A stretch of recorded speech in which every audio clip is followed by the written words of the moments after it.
Remue ménage. Remue ménage.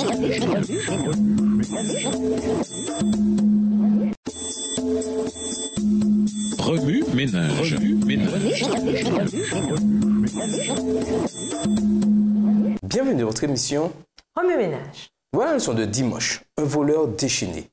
Les petites choses comptent. Lisons Luc 16, verset 10. Luc 16, verset 10. Celui qui est fidèle dans les moindres choses l'est aussi dans les grandes, et celui qui est injuste dans les moindres choses l'est aussi dans les grandes. L'honnêteté est un trait de caractère d'une importance capitale, voire éternelle. Selon Jésus, notre honnêteté en dit long sur la piété de notre vie. Celui qui est fidèle dans les petites choses est aussi fidèle dans les grandes. Luc 16, verset 10. En revanche, un déclin spirituel produit le même effet, mais dans la direction opposée. Celui qui est malhonnête dans les petites choses est aussi malhonnête dans les grandes. On récolte ce qu'on sème, nous dit Luc. Voilà qui est on ne peut plus clair. Bref, notre diligence ou notre paresse se manifeste quelque part, et d'une façon ou d'une autre dans notre vie. Puisque notre relation à l'argent est tellement liée à notre condition spirituelle, les effets de notre honnêteté tendent à se manifester la plupart du temps dans notre vie financière. En fait, les questions d'argent sont les fils qui nous lient à nos époux, épouses, familles et amis de façon unique et puissante. Il y a plus de versets bibliques traitant de l'argent que tout autre sujet. L'avez-vous trompé? Lisons Malachie 3, les versets 7, 8 et 10. Malachie 3, les versets 7, 8 et 10. Depuis le temps de vos pères, vous vous êtes écartés de mes ordonnances. Vous ne les avez point observées. Revenez à moi et je reviendrai à vous, dit l'Éternel des armées. Et vous dites, en quoi devons-nous revenir? Un homme trompe-t-il Dieu? Car vous me trompez. Et vous dites, en quoi t'avons-nous trompé? Dans les dîmes et les offrandes. Apportez à la maison du trésor toutes les dîmes, afin qu'il y ait de la nourriture dans ma maison.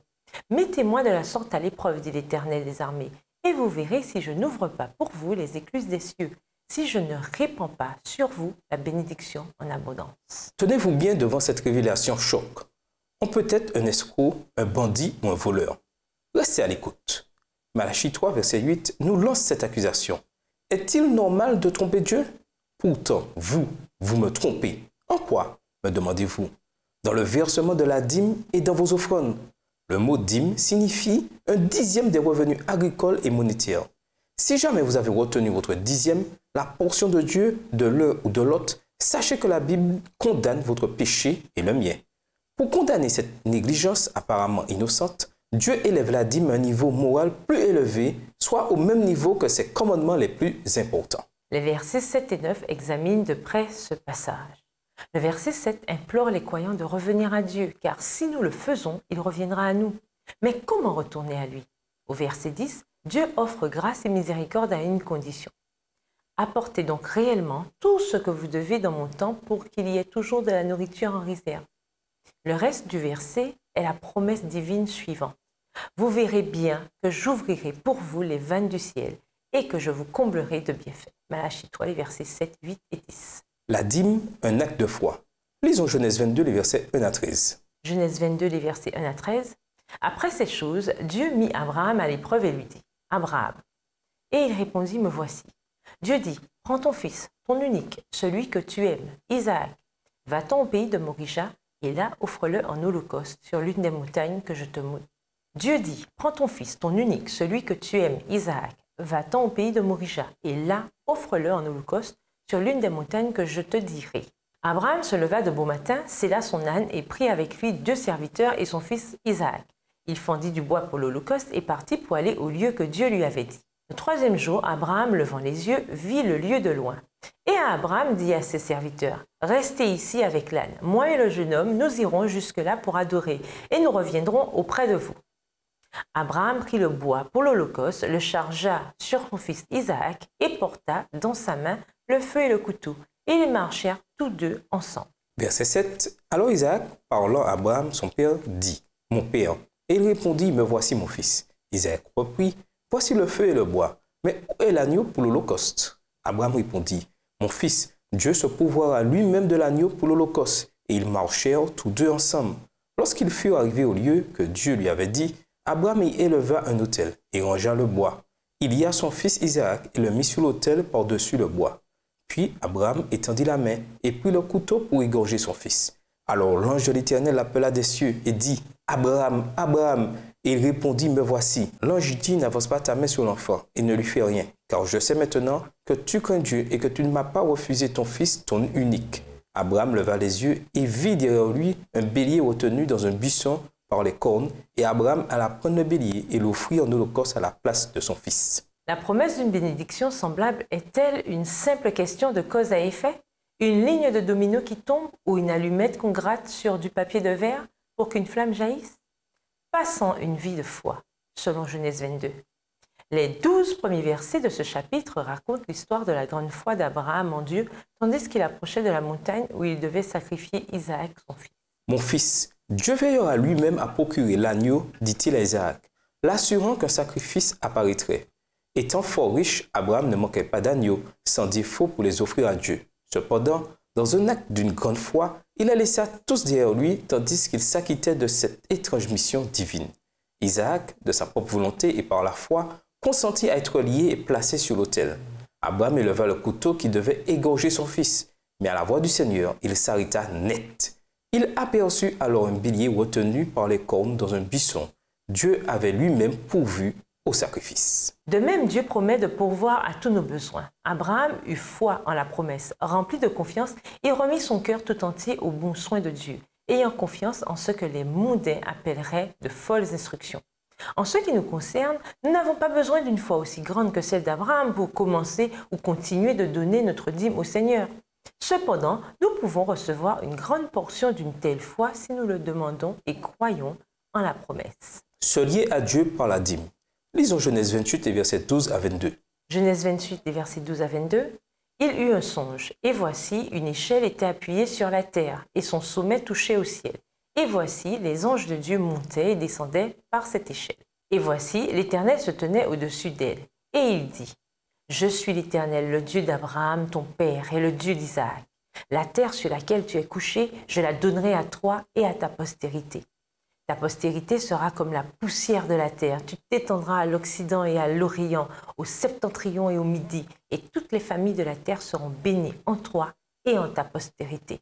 Voici, je suis avec toi, je te garderai partout où tu iras, et je te ramènerai dans ce pays, car je ne t'abandonnerai point. » Verset 15. Voici, je suis avec toi, je te garderai partout où tu iras, et je te ramènerai dans ce pays, car je ne t'abandonnerai point, que je n'ai exécuté ce que je te dis. Jacob s'éveilla de son sommeil et il dit, « Certainement, l'Éternel est en ce lieu, et moi, je ne le savais pas. » Il eut peur et dit que ce lieu est redoutable. C'est ici la maison de Dieu, c'est ici la porte des cieux. Et Jacob se leva de bon matin. Il prit la pierre dont il avait fait son chevet. Il la dressa au monument et il versa de l'huile sur son sommet. Il donna à ce lieu le nom de Béthel, mais la ville s'appelait auparavant Luz. Jacob fit un vœu en disant, « Si Dieu est avec moi et me garde pendant ce voyage que je fais, s'il me donne du pain à manger et des habits pour me vêtir, et si je retourne en paix à la maison de mon père, alors l'Éternel sera mon Dieu. Cette pierre que j'ai dressée au monument sera la maison de Dieu, et je te donnerai la dîme de tout ce que tu me donneras. » Une nuit à Béthel, Jacob, petit-fils d'Abraham, fit un rêve que nous appelons l'échelle de Jacob. Le Seigneur réitéra à Jacob la promesse faite à Abraham d'une descendance aussi nombreuse que les grains de poussière du sol. Il lui promit aussi d'être avec lui partout où il irait et de le ramener dans le pays de ses pères. C'est ainsi qu'il consolida son lien avec Jacob. Élevant un monument au Seigneur à Béthel, Jacob fit un vœu. Si l'Éternel le ramenait dans le pays de ses pères, il lui donnerait le 10e de tout ce qu'il lui accorderait. Genèse 28, les versets 12 à 22. Évidemment, la dîme n'était pas un remède à tout. Jacob eut son lot d'épreuves, mais il tint bon. Dieu lui donna un nouveau nom, Israël, et il devint ainsi le père des tribus d'Israël et de Juda. La promesse divine, acceptée par la foi, engendra la bénédiction promise. Jacob eut de nombreux fils, qui eurent à leur tour de nombreux fils, et ainsi de suite. Son propre fils, Joseph, devint l'instrument de Dieu pour sauver le monde lors d'une famine longue de 7 ans. Nos bénédictions les plus précieuses valent infiniment plus. Lisons Éphésiens 1, le verset 3. Éphésiens 1, verset 3. Béni soit Dieu le Père de notre Seigneur Jésus-Christ, qui nous a bénis de toutes sortes de bénédictions spirituelles dans les lieux célestes en Christ. Non seulement Dieu bénit la dîme fidèle et honnête de ces hommes de l'Ancien Testament en leur accordant des biens matériels et familiaux, mais il les bénit aussi de façon plus profonde encore. L'apôtre Paul écrit, Louons Dieu, le Père de notre Seigneur Jésus-Christ. Il nous a bénis dans notre union avec le Christ en nous accordant toute bénédiction spirituelle dans le monde céleste. Éphésiens 1, verset 3. Les bénédictions spirituelles de Dieu sont les plus importantes que nous puissions recevoir parce qu'elles ont les effets les plus durables. Ces bénédictions nous détournent des choses terrestres, telles que nos biens, et nous dirigent vers celles d'une valeur éternelle. Toutes les bénédictions divines sont pour notre bien. Dieu nous les promet à condition que nous lui rendions une dîme honnête. Wami Ménage, avez-vous fait l'expérience des bénédictions de Dieu venant des veines du ciel et de l'accomplissement de sa promesse de nous combler de bienfaits? En avez-vous été surpris? Pourquoi? Et si vous n'en avez pas fait l'expérience, pourquoi, selon vous, en est-il ainsi? Vous est-il arrivé d'expliquer ou d'être capable d'expliquer à un incroyant, membre de la parenté, ami, collègue de travail, pourquoi vous donnez de bon cœur 10% de votre salaire en leur citant quelques textes obscurs pour eux de la Bible, un livre sans doute aussi obscur pour eux? Comment leur expliqueriez-vous cette pratique? Au revoir. Et à demain si Dieu veut. Remue ménage. Remue ménage.